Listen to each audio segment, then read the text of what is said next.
Bicara masalah zakat ini kadang-kadang suka menyepelekan, jujur aja ya. Kadang kita bicara masalah tentang zakat ini kadang-kadang nggak ngerti atau mungkin penyampaiannya kita juga nggak tahu, nanti mungkin kita bahas sama guru-guru kita apakah perlu akad atau enggak kan gitu. Nah sekarang buat Ustadz Maulana nih ya, bicara masalah tentang syarat-syarat dari zakat mal atau zakat harta ini kan kalau bisa kan orang yang berharta. Nah bagaimana posisinya kalau seandainya orang ini nggak punya harta? Atau mungkin boleh dibilang hidupnya ya udah pas-pasan. Apakah tetap harus mengeluarkan zakat mal atau zakat hartanya ini? Mohon izin penjelasannya guru kita Ustadz Maulana. Tafadhol. Izin Nabi. Ahlan wasahlan.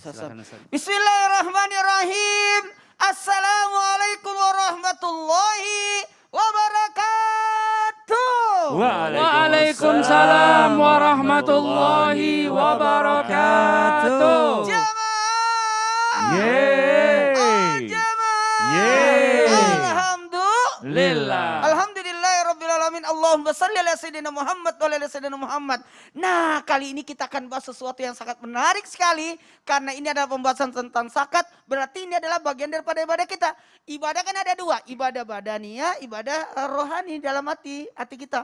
Kalau badan itu kan rukun Islam. Itulah syahadat, salat, zakat, puasa, haji. Itu 2, 3 syahadat, salat, zakat, puasa, haji. Berarti kita sebagai orang muslim harus mengeluarkan zakat. Zakat ada dua, zakat fitrah dan zakat mal. Dan kali ini kita bahas tentang zakat mal. Dan tadi sudah dibahas oleh Habib tadi, makasih banyak. Siapa-siapa saja yang sebenarnya yang harus mengeluarkan zakat tadi sudah dibahas. Nah kali ini tentang syaratnya, cara perhitungannya. Maka selain zakat fitrah yang dibayarkan setiap tahun sebelum malam Idul Fitri, Islam juga mengenal namanya zakat mal. Adapun pengertian zakat mal adalah jenis zakat yang dikeluarkan individu maupun lembaga atas harta, sekali lagi, atas harta yang diperolehnya dengan syarat ketentuan yang sudah ditetapkan. Jadi ada haul, ada nisabnya, ada perhitungannya. Haulnya itu selama setahun, jadi bagus temanya. Nggak mesti nunggu Ramadan. Kalau memang Anda memulai usaha Januari, berarti bulan Januari keluar. Atau dia mulai usaha di bulan Muharram. Kan bagus ya. Muharram itu bagus kita mulai usaha. Kalau begitu di 10 Muharram, Asyura lagi. Dia mulai buka usaha. Berarti nanti zakatnya diperhitungkan di situ. Dan ingat harus ada syaratnya. Yang pertama, milik penuh. Kalau belum dimiliki, belum. Ada zakatku saya hitung. Ada uangku di sana, dia pinjam belum bayar. Itu jangan dihitung. Tiba-tiba dia bayar, PR dong. Lalu sesuatu yang bisa berkembang. Jadi rumah yang kita beli hanya ditempati, berarti zakatnya sekali keluar aja. Tapi kalau sudah ditempati sudah tidak bertahun-tahun lagi karena dia bukan tapi kalau sudah merupakan aset, kayak kendaraan yang disewakan, penghasilannya itu harus dikeluarin rumah ya. Jadi ada sesuatu yang berkembang. Kemudian mencapai nisabnya tadi sudah dibahas 85 gram, tapi ada juga pendapat mengatakan 82,5 gram. Jadi perhitungan emas yang kita gunakan. Jadi bukan perhitungan uang karena uang itu ada inflasinya. Nah, makanya kita menggunakan sistem yang namanya emas, perhitungan emas. Kalau perhitungan emas dari zaman Rasul sampai sekarang tidak berubah. Jadi ambil aja 82,5 gram. Tapi guru kami di pesantren sudah diajarin.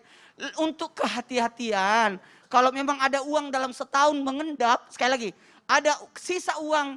Kalau keluaran setiap hari ada pengeluaran, itu tidak dikeluarin. Nanti sisanya ternyata bertumpuk selama setahun, dari setahun itulah harta itu yang dikeluarkan 2,5%. Wah di tabungan saya ada 40 juta, berarti keluar 1 juta. Uang di tabungan saya ada 1 juta, mengendap selama setahun, maka keluar 25.000. Kan cuma 2,5%. Apalagi kemudian melebihi kebutuhan pokok. Jadi setelah keluar semuanya, jadi kalau ada kebutuhan harian enggak. Jadi beda-beda kan kebutuhannya, mohon maaf. Lalu sekali lagi, kalau ada utang dahulukan. Karena justru orang yang berutang itu masuk bagian dari 8 orang yang berhak menerima zakat. Lalu kembali lagi, berlaku dalam setahun. Maka ketentuan-ketentuan harus dijaga. Mohon izin, harus dijaga ketentuannya. Jangan sampai kita justru terjebak. Terus kalau yang hidupnya pas-pasan gimana Ustadz, perlu bayar juga enggak? Kalau pas-pasan makanya tadi kebutuhan pokoknya dulu. Karena ada yang namanya miskin. Miskin itu tidak cukup. Iya. Jadi dia jatuhnya miskin. Ada yang namanya fakir. Fakir itu adalah orang yang tidak punya pendapatan. Iya. Jadi bedanya seperti itu. Jadi kalau orang tidak cukup ya justru kami menerima zakat. Wih luar biasa. Jazakallah khairan kasiran. Makasih banyak ilmunya Ustadz Maulana. Iya. Itu mic bisa jatuh begitu ya, keren banget ya. Enggak sebenarnya. Oh enggak ya, enggak. Sebenarnya. Iya, iya, iya. Iya. Saya gini, kalau masalah zakat ini sangat penting. Karena barang siapa tidak keluarkan zakat, hati-hati. Justru harta itu akan menggerogoti. Ya, Kayak na'udzubillah. kayak daging menumpang. Ini nauzubillah min zalik. Nah, buat